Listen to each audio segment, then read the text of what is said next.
रहीम। अस्सलाम वालेकुम dear students. आज का हमारा टॉपिक है स्केलर क्वांटिटीज़। स्केलर क्वांटिटीज़ ऐसी क्वांटिटीज़ होती है जो कम्प्लीटली एक्सप्लेन होती है विदाउट डायरेक्शन, यानी उनके मैग्नीट्यूड ही इनकी कंप्लीट डिस्क्रिप्शन के लिए काफ़ी है। Those quantities which are completely explain by their magnitude only. इनका मैग्नीट्यूड चाहिए, सिर्फ के सिर्फ मैग्नीट्यूड से ये पूरी की पूरी एक्सप्लेन हो जाती है।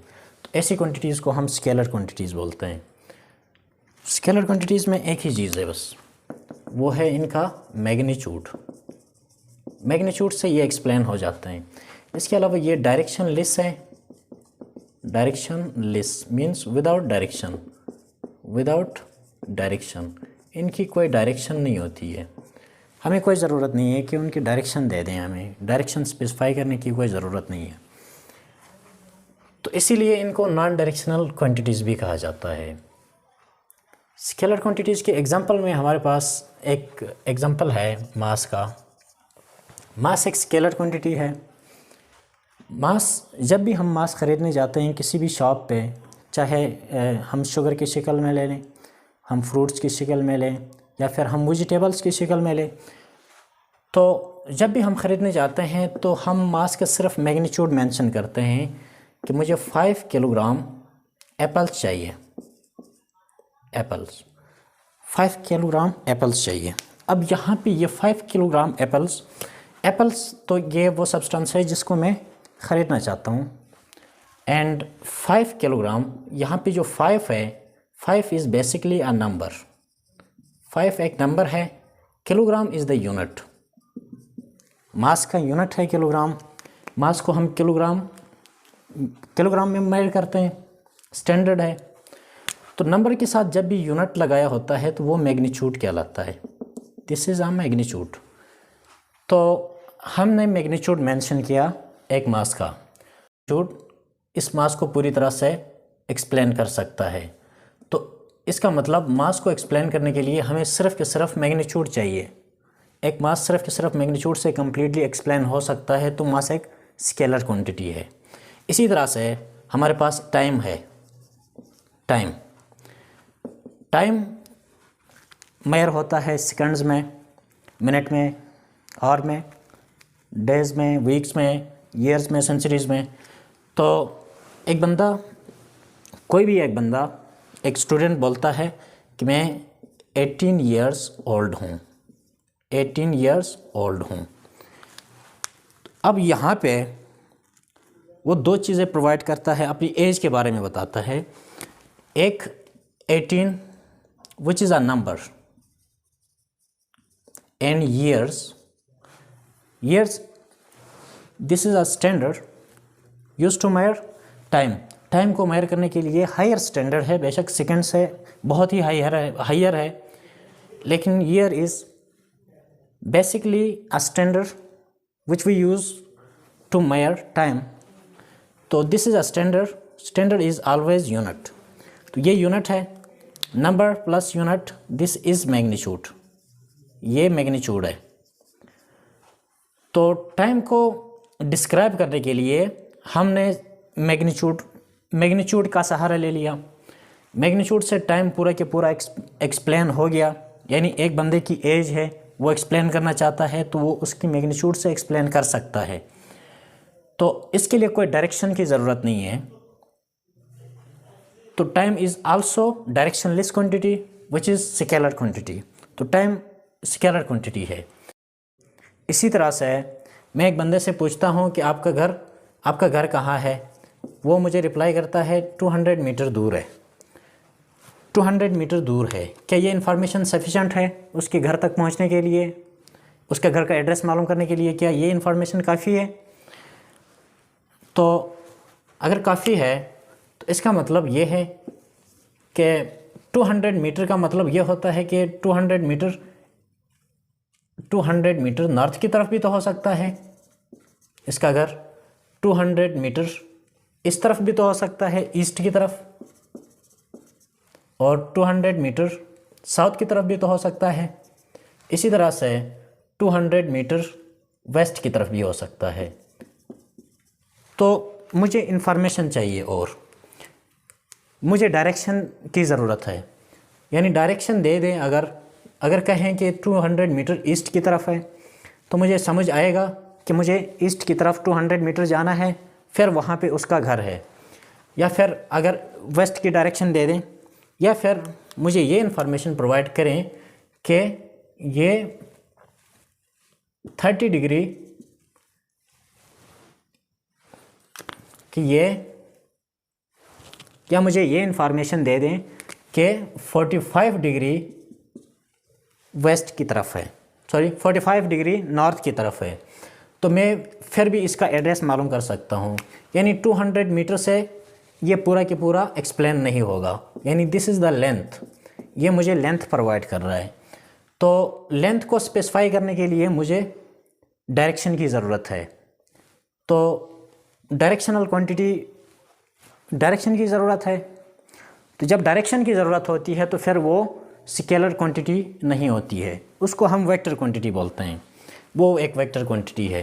लेंथ भी दो तरह की होती है असल में, एक होता है डिस्टेंस, एक होता है displacement. Distance and displacement. Displacement is basically vector quantity, ये वेक्टर क्वांटिटी है। इसमें से जो डिस्टेंस है वो स्केलर क्वांटिटी है। डिस्टेंस इसीलिए स्केलर है क्योंकि इसकी डायरेक्शन चेंज होती रहती है और ये वेक्टर के लॉज को ओबे नहीं करता है। डिस्प्लेसमेंट जबकि वेक्टर है, इसकी प्रॉपर डायरेक्शन होती है स्ट्रेट लाइन में, इसके अलावा ये वेक्टर लॉज को ओबे करता है। तो ये कुछ एग्जांपल्स थे स्केलर क्वांटिटी के। अब आते हैं कुछ इंपॉर्टेंट पॉइंट्स हैं रिगार्डिंग स्केलर क्वांटिटीज़। कुछ इंपॉर्टेंट बातें हैं ये जो स्केलर क्वांटिटीज़ के हवाले से आपको याद रखनी है। स्केलर, जब भी हम स्केलर से जमा करेंगे, स्केलर और स्केलर को जब हम आपस में जमा करते हैं तो हमें एक स्केलर क्वांटिटी मिलती है। और इसी तरह से स्केलर और स्केलर का जब हम डिफरेंस निकालते हैं यानी माइनस करते हैं तो हमें अगेन स्केलर क्वांटिटी मिलती है, कोई वेक्टर क्वांटिटी नहीं मिल सकती है। इसी तरह से स्केलर को हम स्केलर से मल्टीप्लाई करते हैं तो भी हमें स्केलर क्वांटिटी मिलती है।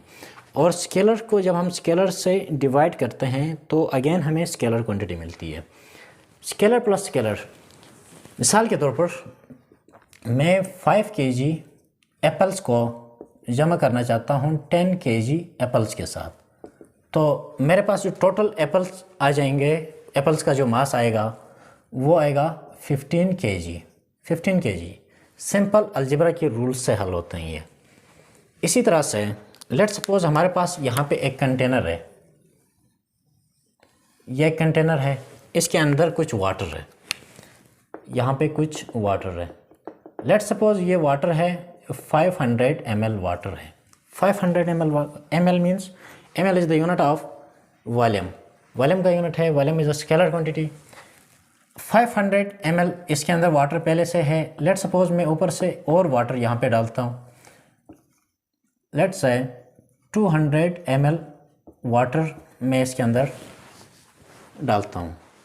तो पहले से 500 ml वाटर है, ऊपर से मैंने 200 ml वाटर दिया, तो नेट वॉल्यूम कितना हो जाएगा?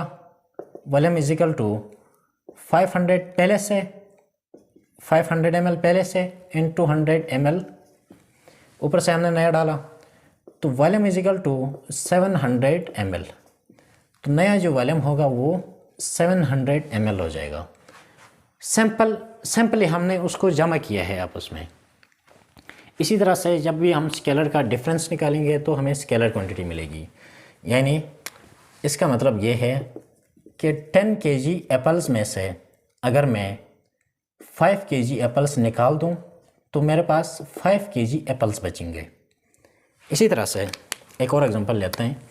लेट्स सपोज ये एक रॉड है,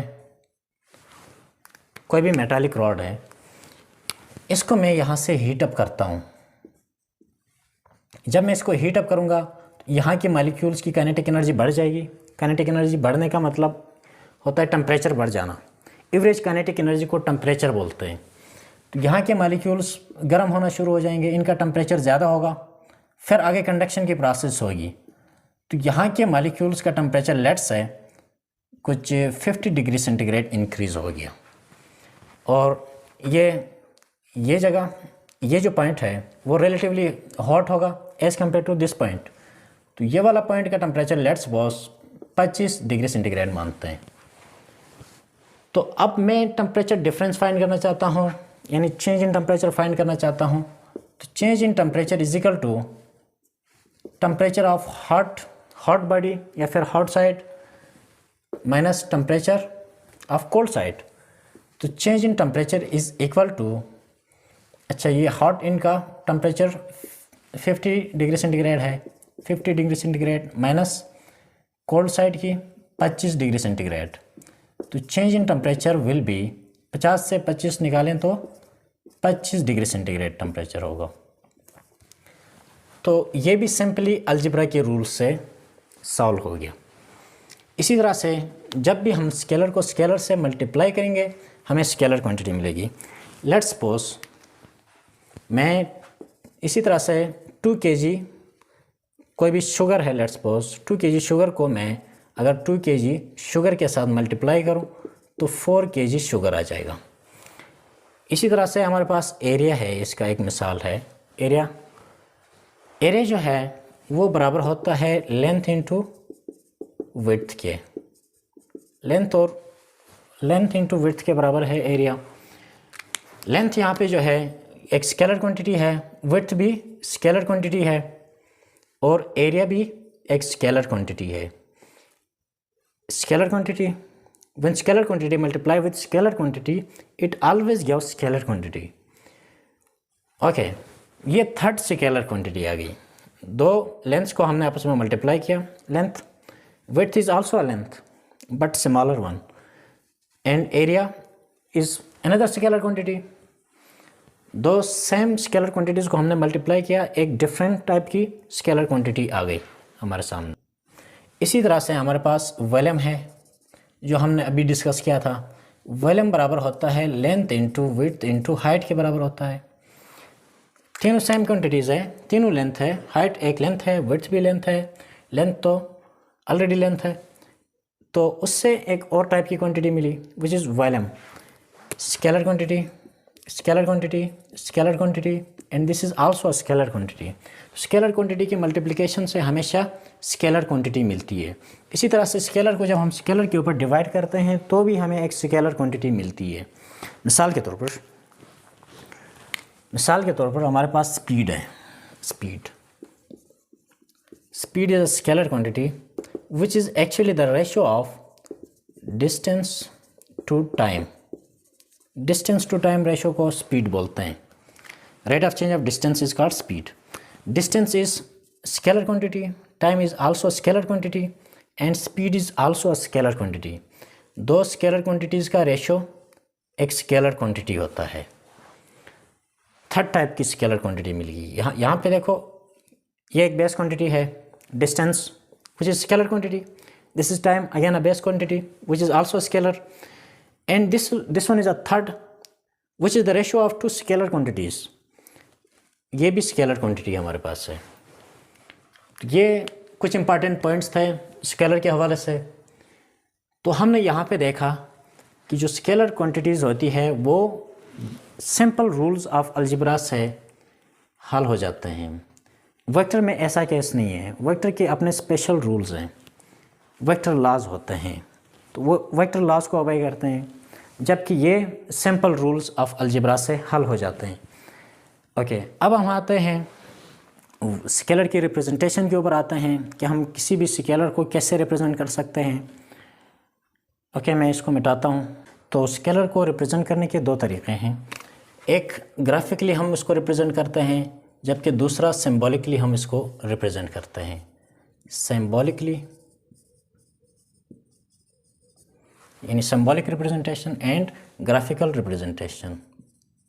graphical representation graphically, okay, symbolically का टर्म यूज़ किया, ग्राफिकली। ओके, तो सिंबॉलिकली हम किसी भी स्केलर को हम ऐसे रिप्रेजेंट करेंगे, जिस तरह से मैग्नीट्यूड ऑफ वेक्टर को हम रिप्रेजेंट करते हैं लाइक दिस। ए एक स्केलर क्वांटिटी है, उसको हम ऐसे रिप्रेजेंट करेंगे। इसके अलावा हम सिंपली ए से रिप्रेजेंट कर सकते हैं, इसी तरह से हम किसी भी स्केलर को ए से रिप्रेजेंट करेंगे, यहाँ पे एरो लगाएंगे, लेकिन ये याद रखना कि ये हाफ एरो हो जाना चाहिए। फुल एरो के साथ हम वेक्टर्स को रिप्रेजेंट करते हैं। अब हम जो वेक्टर का मैग्नीट्यूड है वो क्यों इस्तेमाल करते हैं स्केलर क्वांटिटी को रिप्रेजेंट करने के लिए, तो उसके पीछे एक वजह है। वो ये है कि जो मैग्नीट्यूड होता है, magnitude of vector is sometimes called as scalar. कभी कभी हम वेक्टर की मैग्नीट्यूड को स्केलर मानते हैं। मिसाल के तौर पर मैं दो एग्जांपल आपके सामने लाता हूँ। मिसाल के तौर पर स्पीड है और डिस्टेंस है। स्पीड है, उसको हम ऐसे भी डिफाइन कर सकते हैं, the magnitude of velocity. Velocity का मैग्नीट्यूड जो होता है वो स्पीड होता है for straight motion. And distance को हम कभी कभी ऐसे भी डिफाइन करते हैं कि the magnitude of displacement. Displacement का जो मैग्नीट्यूड होता है वो डिस्टेंस होता है, यानी जो डिस्प्लेसमेंट का मैग्नीट्यूड होगा which is equal to distance for a straight path. Straight path के लिए बराबर होता है, कर्व पाथ के लिए बराबर नहीं होता है। वो हम डिस्टेंस और डिस्प्लेसमेंट में हम डिटेल से भी पढ़ेंगे। मैंने यहाँ पे समटाइम्स का टर्म यूज़ किया है, हमेशा नहीं है, समटाइम्स। इसी तरह से यहाँ पे कोई भी वेलोसिटी का जो मैग्नीट्यूड होता है वो स्पीड के बराबर होता है। ओके, तो सिंबॉलिकली हम किसी भी स्केलर को एक तो ऐसे रिप्रेजेंट करेंगे जैसे वेक्टर का मैग्नीट्यूड रिप्रेजेंट किया जाता है। दूसरा हम सिंपली ए से रिप्रेजेंट कर सकते हैं। ए एक स्केलर हो, अगर बी स्केलर हो तो बी से रिप्रेजेंट करेंगे, सी स्केलर हो तो सी से करेंगे। इसी तरह से हम हाफ कैप के साथ भी रिप्रेजेंट कर सकते हैं, हाफ एरो के साथ भी रिप्रेजेंट कर सकते हैं। ओके, इसी तरह से ग्राफिकली हम किसी भी स्केलर को कैसे रिप्रेजेंट करेंगे, तो graphically it is represented by a line. हम किसी भी एक लाइन से रिप्रेजेंट करेंगे ऑफ गिवन मैग्नीट्यूड में, यानी लाइन की जो लेंथ होगी, जो लंबाई होगी, वो उसका मैग्नीट्यूड बताएगा। ऑफ दैट क्वांटिटी, कोई भी क्वांटिटी हो, मिसाल के तौर पर हम डिस्टेंस को, तो ग्राफिकली सबसे पहले हम कैसे रिप्रेजेंट करेंगे, it is represented by a line. हम लाइन से रिप्रेजेंट करेंगे, कोई भी लाइन से रिप्रेजेंट करेंगे। मिसाल के तौर पर हमारे पास डिस्टेंस है, मैं सपोज़ करता हूँ डिस्टेंस मेरे पास है 2 सेंटीमीटर का, 2 सेंटीमीटर की डिस्टेंस है। अब इस डिस्टेंस को मैं ग्राफिकली रिप्रेजेंट करना चाहता हूँ विच is a scalar quantity. Distance एक स्केलर है, 2 सेंटीमीटर की एक लाइन मैंने ड्रा करनी है। तो सिंपल, इसका बहुत ही सिंपल वे है कि हम 2 सेंटीमीटर की एक लाइन ड्रा करेंगे। लेट्स सपोज यहाँ तक 1 सेंटीमीटर है और इससे आगे यहाँ पे भी अगेन 1 सेंटीमीटर है। तो ये 1 सेंटीमीटर और 1 centimetre, 1 + 1 is equal to 2 centimetre. तो 2 सेंटीमीटर की लाइन हो जाएगी। अब वेक्टर में हम यहाँ पे एक एरो लगाते हैं जिस तरफ उसकी डायरेक्शन होती है, जबकि स्केलर में हम एरो नहीं लगाते हैं, जस्ट इसको एक लेंथ से रिप्रेजेंट करते हैं क्योंकि स्केलर्स की डायरेक्शन नहीं होती है। इसी तरह डिस्टेंस को रिप्रेजेंट करना तो ईजी है। अब टाइम को हम कैसे रिप्रेजेंट करें, टाइम लेट्स सपोज मेरे पास 5 सेकंड का टाइम है। 5 सेकंड टाइम को मैंने रिप्रेजेंट करना है, तो कैसे करूं? तो सबसे पहले यहाँ पे मैं एक स्केल चूज़ करूँगा, नॉट स्टैंडर्ड, एक स्केल चूज़ करूँगा। लेट्स सपोज यहाँ पे मैं 1 सेकंड को बराबर लेता हूँ। लेट्स सपोज मैं 1 सेंटीमीटर के बराबर लेता हूँ। मुझे लाइन ड्रा करनी है 1 सेंटीमीटर की, और वो 1 सेंटीमीटर का मतलब होगा यहाँ पे 1 सेकंड। तो यहाँ पे मैं 1 सेंटीमीटर की मैंने लाइन ड्रा की, ये रही 1 सेंटीमीटर। लेट्स सपोज ये 1 सेंटीमीटर की लाइन है, 1 सेंटीमीटर की लाइन, 1 सेंटीमीटर की line is equal to 1 second. And again 1 centimetre की और लाइन ड्रा करूँगा मैं, ये आ गई 1 सेंटीमीटर की लाइन, और ये दूसरी सेकेंड आ गई, 1 सेकेंड के बराबर है ये भी, इसी तरह से यहाँ पे मैं तीसरी लाइन 1 सेंटीमीटर की, यहाँ पे ये 1 सेंटीमीटर की लाइन हो गई।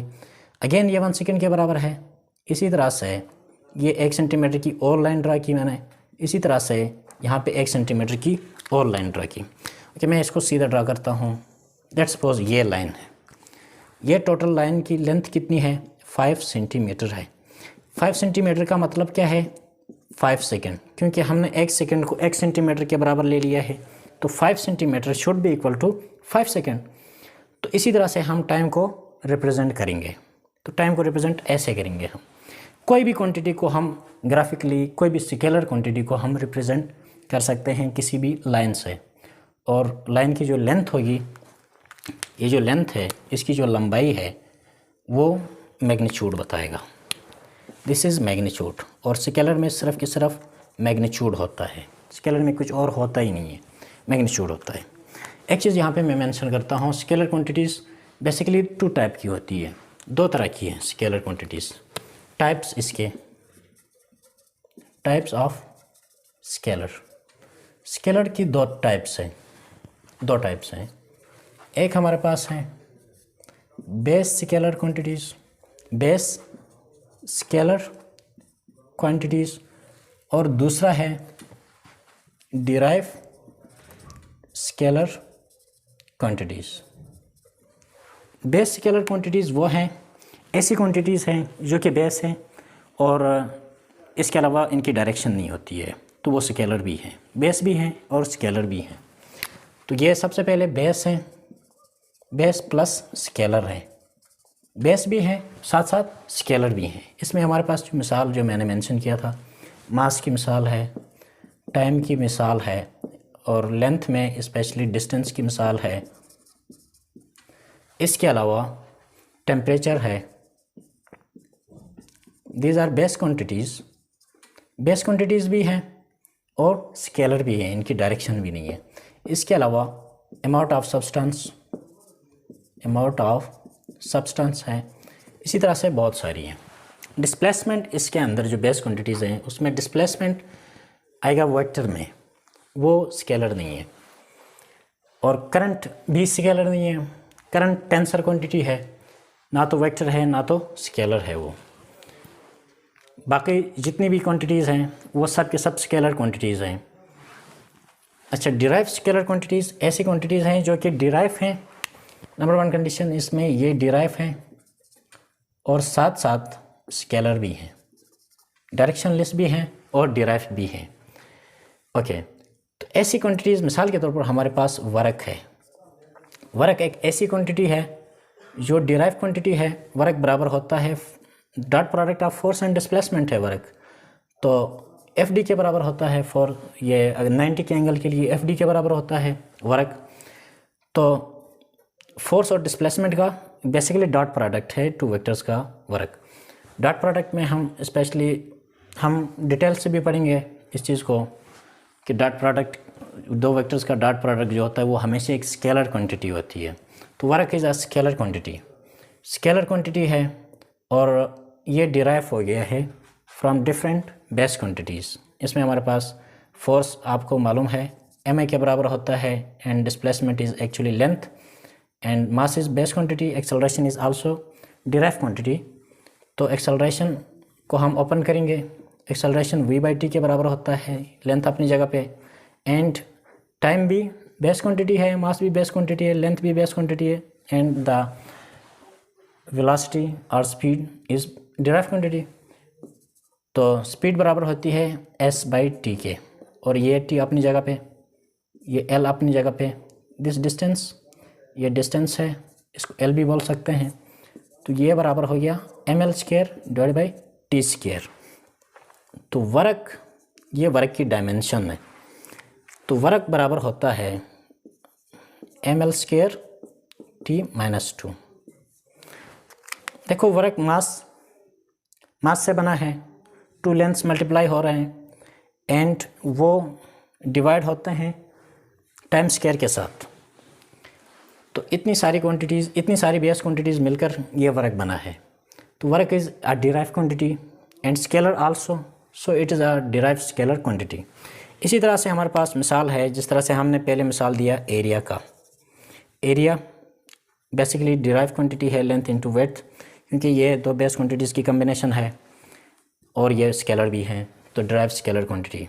इसी तरह से स्पीड है, speed distance divide by S by T होता है, डिस्टेंस बाई टी। ये भी रेशो है दो बेस क्वांटिटी का, इसलिए ये डिराइव क्वांटिटी है और डायरेक्शन लेस है, इसी वजह से ये स्केलर क्वांटिटी है। इसके अलावा बहुत सारे एग्जांपल्स हैं जो डिराइव स्केलर क्वांटिटीज़ में आएगी। तो ये टाइप्स थे स्केलर क्वांटिटीज़ के हवाले से। तो आज का लेक्चर यहाँ पे हम ख़त्म करते हैं। अगला लेक्चर जो होगा वो वेक्टर क्वांटिटीज़ के ऊपर होगा, और वेक्टर क्वांटिटीज़ का ये सीरीज़ चलेगा जब तक ये चैप्टर एंड नहीं होता है। और इंशाल्लाह वीडियोज़ रेगुलर आते रहेंगे फर्स्ट ईयर के स्पेशली। और thank you for today's lecture.